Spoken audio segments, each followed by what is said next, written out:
I guess, like, that made me think of, like, I wanted to go to Harvard. I wanted to go to Columbia. I applied to a lot of IVs, and I got rejected from all of them.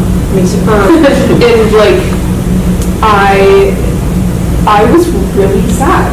Because I think I grew up with such, like, I guess, like, high expectations of myself, or maybe it was more that it felt so important that I went to a good enough school.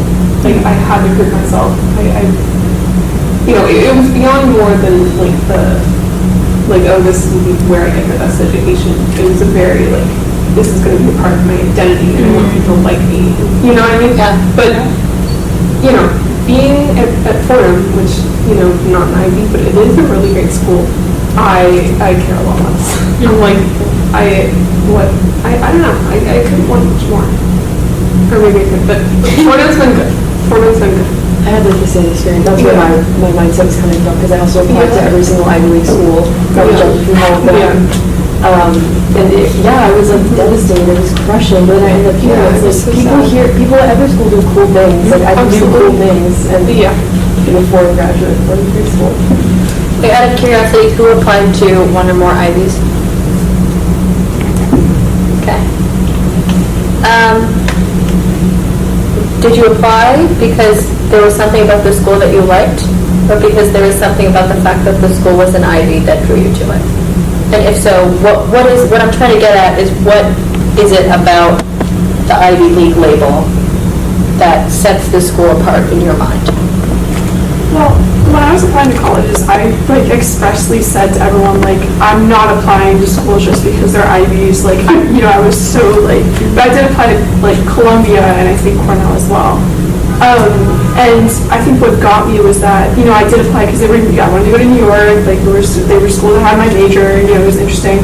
But I think when I told people that I didn't get in or I got waitlisted, they'd be like, oh my God, how did you get waitlisted? Oh my God, that's so sad. And it was nobody said that. Nobody would have said that if I had said, oh, I got waitlisted to I don't know, a state college. You know what I mean? Yeah. Nobody says stuff like that. Yeah. Nobody says oh, you should you would. You know what I mean? Mm-hmm. So I think it is definitely a very social perception that I think a lot of people just fall into without really realizing it. Yeah. And I want to comment on what everyone on this side was supposed to say, because I think it's so true. And I think it's something that, once coming to college, coming to Fordham, I realized that the value of an education, it is really, what you make of it. And I'm thinking about, I don't know, I think Fordham, from what I've seen, is really good with AI. I don't see a lot of, I'm a literature student, I'm against using AI to, write essays and stuff like that. I've not seen a lot of people do that.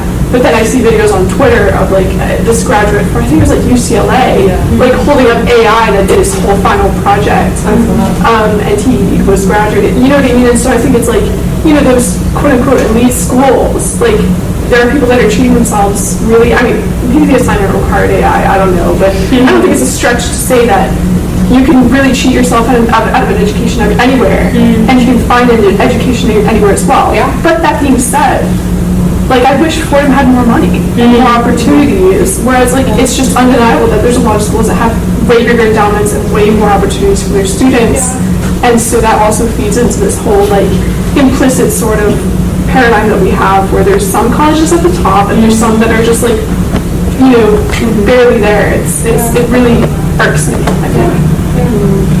I think similarly to you, I definitely was a big fish in a little pond at our high school,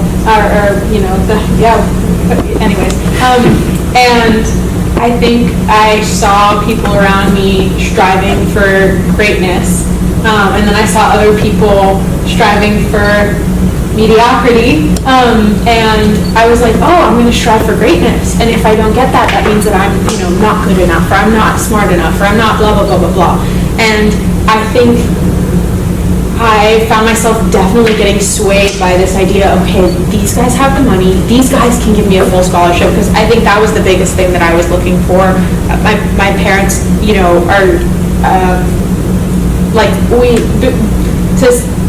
growing up, they were like, hey, you're not going to college unless you get a full ride or you go to community. You know that, right? And that was a common conversation we had in the household. And so I had this pressure and expectation, like, okay, maybe if I apply to these big name schools, they'll see me, this kid from New York City, and they'll be like, that's the one. And I think getting rejected from a handful of these schools was like, oh, like I'm someone among millions, And I think similarly, I realized that, okay, the school that I do want to go to, which ended up being Pepperdine, has so much money, and that is a niche within itself.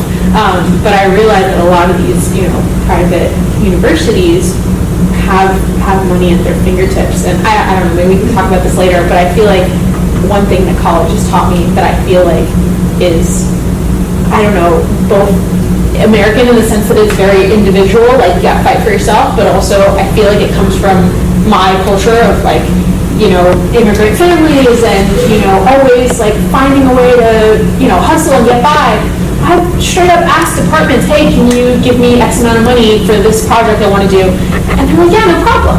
And that's not the same for every school, but that's definitely an experience where, because I had experienced either the rejection or the culture shift or like the identity shift where I'm like, oh, I don't need this label to make me great, I just need me, I found myself a lot bolder and a lot more willing to go up to, the big guns and be like, hey, I need this. I'm worthy, this is who I am. I'm working on a project on, whatever, and can you help me? So I don't know, I feel like my mindset was shifted a lot once I realized that I had the power to move things if I kind of weaseled my way into communities that had a lot of privilege and didn't know even what to do with it. I think you make a really good point, and I think all of you guys talking about like certain rejections from certain schools feeling like personal, like I definitely felt that way. I think contributes to like the big business of like American universities. Like if we didn't feel like a sting as individuals when we're rejected from like Columbia or Harvard or Princeton, like, and we have the knowledge that like at a lot of schools you can ask for what you want and negotiate and like make something work for you, they would not have like half as much money. The whole thing about Ivies is that they're like elite, and buying into that idea of like, this is the admissions percentage, this is how much money that they have for in their endowment. Like most schools' endowment is like invested. Like it's not actually what they're using for research. Like